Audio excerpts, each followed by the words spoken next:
جنات پر ایمان بھی، ایمان کا مطلب یہ یقین رکھنا کہ جنات کا وجود ہے، یہ بھی ایمان کا حصہ ہے۔ جنات کا منکر بھی اسلام سے خارج ہے، کیونکہ قرآن مجید سے، احادیث سے، تواتر سے یہ بات ثابت ہے کہ اللہ نے ایک مخلوق آگ سے بنائی ہے، ایک مخلوق بنائی ہے نور سے، جس کو کیا کہا جاتا ہے؟ فرشتہ۔ اردو میں، فارسی میں فرشتہ، انگلش میں اینجل، اور عربی میں ملک۔ عربی میں کیا کہتے ہیں؟ ملک، جس کی جمع ملائکہ ہوتے نا، ملائکتہ بہت آتا ہے نا قرآن مجید میں۔ تو گورے بھی مانتے ہیں اس کو، کیونکہ یہ تو آسمانی کتابوں سے تواتر سے ثابت ہے۔ تو اب یہ فرشتہ چونکہ مادی مخلوق نہیں ہے تو ہمیں وہ مخلوق نظر نہیں آتی۔ اب سائنس کا یہ کہنا ہے، سائنس تو یہاں تک بھائی سائنس مادی چیزوں پہ تحقیق کر سکتی ہے بھائی جان، کچھ چیزیں سائنس کی دسترس سے کیا ہیں؟ خارج ہیں۔ اگر وہ دلائل سے ثابت ہو جائیں، دوسرے دلائل سے، تو ان کو مان لیا جائے، نہیں ثابت ہو تو نہیں مانا جائے۔ اب سارے پیغمبروں نے فرشتوں کے وجود کا بتایا ہے، حضرت موسیٰ، عیسیٰ علیہ السلام، موسیٰ علیہ السلام، داؤد علیہ السلام، تواتر سے، تبھی یہود و نصارہ اور مسلم سارے متفق ہیں کس کے وجود پر؟ فرشتوں کے۔ اسی طرح اللہ نے ایک مخلوق کو آگ سے بنایا، اس کو کیا کہا جاتا ہے؟ جن۔ چونکہ وہ انسانوں سے چھپی ہوئی ہے اس لیے اس کو کیا کہا جاتا ہے؟ جن۔ جن چھپی ہوئی چیز کو کہتے ہیں۔ مجنون کسے کہتے ہیں؟ جس کی عقل چھپی ہوئی ہو، پردہ پڑ گیا ہو، دیوانہ ہو گیا ہو۔ جنین اس بچے کو کہتے ہیں جو ماں کے پیٹ میں ہو، وہ بھی چھپا ہوا ہوتا ہے نا۔ فلما جن علیہ اللیل، قرآن کہتے ہیں جب رات چھا گئی، اندھیرا کر دیا رات نے، تو ہر وہ چیز جو چھپی، جنون اسی سے نکلا ہے۔ جنون پاگل ہو گیا نا، گویا دماغ ہی غائب ہو گیا ہے، ٹھیک ہے نا۔ تو ہر وہ چیز جو چھپی ہوئی ہوتی ہے نا، اس میں جیم ڈبل نون والا مادہ پایا جاتا ہے۔ تو جن کو بھی جن اس لیے کہتے ہیں کہ وہ ہوتا ہے لیکن نظر، بولو، نہیں آتا۔ تو اس کے بارے میں ہمارا عقیدہ کیا ہے جو اسلام نے ہمیں بتایا ہے؟ بھائی جنات بھی مکلف ہیں اعمال کے، ان میں اچھے بھی ہوتے ہیں اور ان میں برے بھی ہوتے ہیں۔ البتہ شیطان ایک ایسا جن ہے جو برا ہے، ہر جن برا نہیں ہوتا، لیکن شیطان ایک برا جن تھا جو اڑ گیا تھا نا، پڈے ماضی میں لگا تھا اور قیامت تک اڑا ہی رہے گا، اس کی نسل بھی ایسا ہی ہے۔ لیکن جنات میں اچھے بھی ہوتے ہیں اور جنات میں برے بھی ہوتے ہیں۔ جنات تعلیم کہاں سے لیتے ہیں؟ انسانوں سے لیتے ہیں۔ جنات میں کوئی الگ سے پیغمبر نہیں آتے، انسانوں ہی کو اللہ نے یہ فضیلت دی ہے کہ جنات فالو کس کو کریں گے؟ انسانوں کو۔ تو ابھی جتنے مذہب انسانوں میں ہے نا، اتنے ہی مذہب کس میں ہے؟ جن اگر میرا بیان سنتے ہیں تو 20 رکعت تراویح کے قائل ہو جاتے ہیں، کسی اہل حدیث کا بیان سنیں گے تو 8 کے قائل ہو جاتے ہیں، جہلم والی سرکار کا بیان سنیں گے تو جنوں کی بیویاں عدالت سے جا کے ان کی عدالتوں سے خلا لے رہی ہوتی ہیں کہ وہ شوہر ان جن شوہر دینے پر راضی نہیں ہوتا۔ وہ سارے جھگڑے جو انسانوں میں ہے نا، جن میں ہو سکتا ہے کچھ 4 شادیاں کرتے ہوں جو میرا بیان سنتے ہو اور پٹ بھی رہے ہوں جنیوں سے، چڑیلوں سے اور جن میں ایسے بھی ہوں گے جو 1 کے قائل ہوں گے۔ تو جتنے، اب مجھے نہیں پتا جنات کو 4 کی اجازت ہے کہ 1 کی ہے، یہ کچھ مسائل ہو سکتا ہے جنات کے ہم سے ڈیفرنٹ ہوں، لیکن بہرحال تو حدیث سے ہمیں یہ پتا چلتا ہے بھائی ایک مخلوق ہے جسے کیا کہا جاتا ہے؟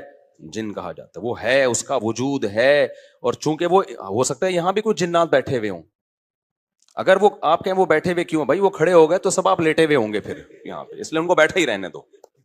ٹھیک، میں اکثر چٹکلا سناتا ہوں نا، وہ پرانا ہو گیا لیکن کیا کریں، ایک آدمی کو کسی نے بتایا یہ فلیٹ پرانا ہے، خالی ہے، یہاں جنات ہیں، ادھر نہیں جانا، وہ فنٹر بنا ہوا ہے۔ میں چل جن ون کی ایسی کی تیسی گیا، بیل بجائی، بندہ باہر نکلا نا، اب الٹے پاؤں اس کے، آنکھیں گول گول، تو پھر بھی اس میں بڑا کانفیڈنٹلی نا اس نے کہا کوئی ڈرتا ورتا نہیں بھائی صاحب، آپ میں نے سنا یہاں کوئی جنات ہیں؟ تو وہ کہتا ہے میں تو 500 سال سے رہ رہا ہوں، مجھے تو اب تک کوئی جن نظر۔ اس نے کہا لے بھائی یہی جن ہے بھائی، 500 سال سے رہ رہے کم، سمجھ رہے ہو؟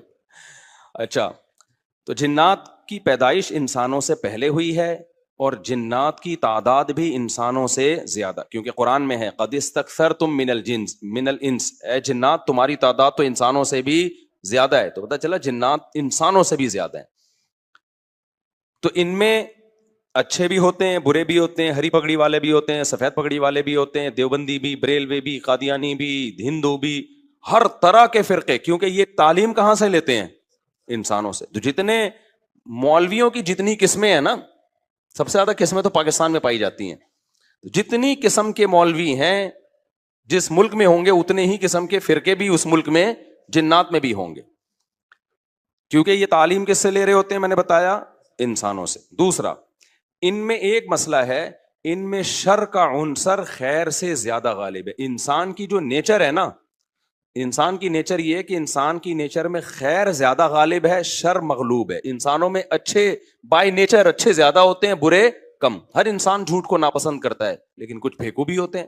ہر انسان چوری کو ناپسند کرتا ہے لیکن کچھ چور بھی ہوتے ہیں. لیکن جنات کا معاملہ الٹا ہے, ان میں شر کا عنصر خیر سے, یہ سرکشی, آگ میں سرکشی ہے نا, تو ظاہر ہے ہمیں اللہ نے مٹی سے بنایا, مٹی میں کیا ہے, تواضع.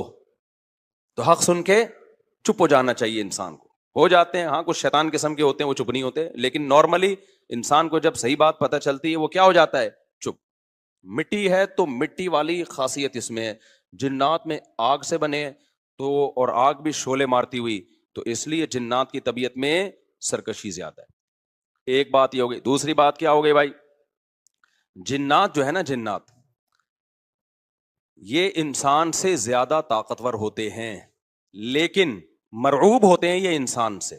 اس کی میں ایک مثال دوں, بیل زیادہ طاقتور ہے یا وسیم بھائی؟ بیل. لیکن قابو کس کے ہوتا ہے بیل؟ انسان کے. وجہ اس کی ہے کہ وہ مرعوب ہوتا ہے انسان سے. اس کو اللہ نے وہ دماغ نہیں دیا جو کس کو دیا ہے, انسان کو دیا ہے.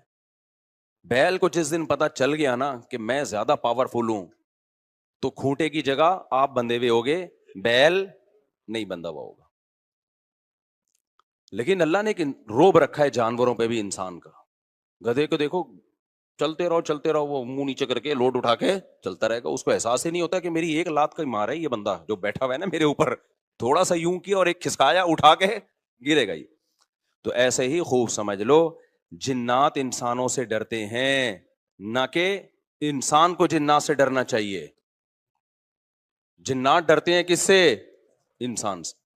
لیکن ہوا یہ کہ قرآن سے یہ بات ثابت ہے. سورہ جن میں اللہ نے فرمایا وَأَنَّهُ كَانَ رِجَالٌ مِّنَ الْإِنسِ يَعُوذُونَ بِرِجَالٍ مِّنَ الْجِنِّ فَزَادُوهُمْ رَهَقًا. جنات انسان پہ سرکش ہو گئے, شرارتیں کرنے لگے, ادھر سے بندہ اٹھا کے ادھر کر دیا, ادھر سے اٹھا کے. ایک صحابی کو جن اٹھا کے لے گئے تھے. حضرت عمر رضی اللہ تعالیٰ عنہ کے دور میں ایک خاتون کا شوہر گم گیا, تو اس کی بیوی آئی حضرت عمر کے پاس کہ میرا میاں ہے ہی نہیں, پتہ نہیں کہاں گیا. حضرت عمر نے 4 سال کے بعد نا اس خاتون کا نکاح فسخ کرا دیا. یہ امام مالک کی دلیل ہے کہ 4 سال کے بعد نکاح فسخ ہو سکتا ہے. امام ابو حنیفہ کے جو فتوے ہیں نا, زیادہ تر انہوں نے حضرت علی اور عبداللہ بن مسعود کو فالو کیا ہے. وجہ اس کی یہ کہ وہ کہتے تھے کہ, یعنی جو اس بارے میں حناف کہتے تھے, حضرت علی نے تینوں خلفاء کا زمانہ بھی دیکھا ہے اور نبی کا زمانہ بھی, تو ان کا علم باقی تینوں خلفاء سے زیادہ ہے. اس لیے فقہ حنفی میں حضرت علی اور عبداللہ بن مسعود کو بہت ترجیح دی گئی ہے. جہاں ٹکراؤ ہوتا ہے نا باقی خلفاء اور سیدنا علی میں, تو وہ ترجیح کس کو دیتے ہیں؟ کیونکہ حضرت علی ان تمام محفلوں میں, ان فتووں میں تینوں خلفاء کے ساتھ ہوتے تھے, تو وہ سب کے دلائل بھی جانتے تھے, اور ان پہ پھر بعض چیزوں سے سیدنا عمر نے رجوع بھی کیا ہے حضرت علی کے کہنے پر. تو عمر کم تھی نا, علم حاصل کرنے کا موقع ان کو زیادہ ملا. تو اس لیے حضرت علی کا موقف جو میں نے خلا والے اس میں ریکارڈ کروایا کہ بھائی نہیں, جب تک ہمیں پتہ نہیں ہوگا مر گیا ہے کہاں گیا, تو ہم کیسے نکاح ختم کر دیں. بہرحال حضرت عمر نے کا یہ قول تھا, تو مالکی فقہ میں ہے, تو فقہ حنفی نے بھی اس میں فقہ مالکیہ پہ فتویٰ دیا ہے. تو 4 سال ان کو انہوں نے نکاح کیا کرا دیا, حضرت عمر نے ختم کرا دیا. وہ بندہ آ گیا تھوڑے دنوں میں, تو روایت میں آتا ہے حضرت عمر خوفزدہ ہو گئے نا. ٹھیک ہے بھائی, ایک بندہ کہہ رہا ہے میری بیوی آپ نے کسی اور کو کیسے دے دی. تو حضرت عمر نے پھر کہا بھائی اب تمہارے پاس 2 آپشن ہیں, یا تو تمہاری بیوی ہم تمہارے حوالے کر دیتے ہیں, یا پھر مہر لے لو, اس کو طلاق دے دو. یعنی حضرت عمر نے بھی اس پرانے نکاح ہی کو باقی رکھا ہے کہ بھائی اصل تو اسی کی ہے نا, تو اس لیے اب مہر لے کے چھوڑ دو اس کو.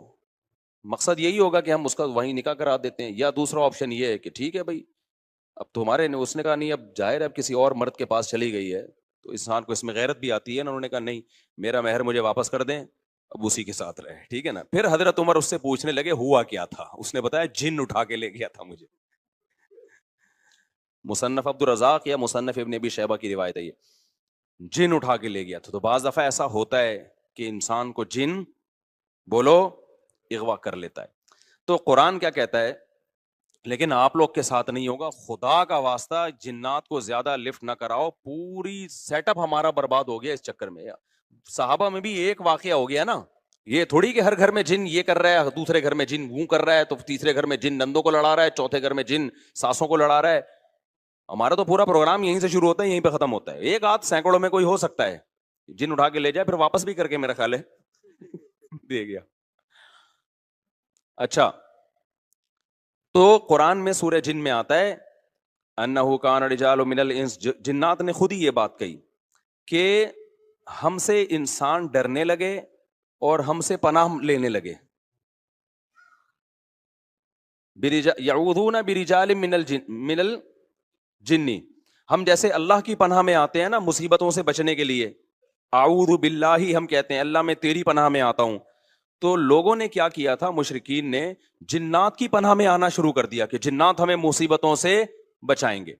تو جب جنات کو یہ لگانا کہ ہم ڈرتے ہیں انسان سے اور یہ ہمیں اتنی ویلیو دے رہا ہے کہ یہ مصیبتوں سے بچنے کے لیے ہمارا سہارا لے رہا ہے, تو اس چیز نے جنات کو انسانوں پہ سرکش بنا دیا اور جنات اپنی اوقات سے باہر نکل گئے. یہ بالکل ایسا ہی ہے جیسے کمزور سا باریک سا ٹی بی کا مریض ہو اور محلے کے بدماشوں کے دماغ میں کسی نے جا کے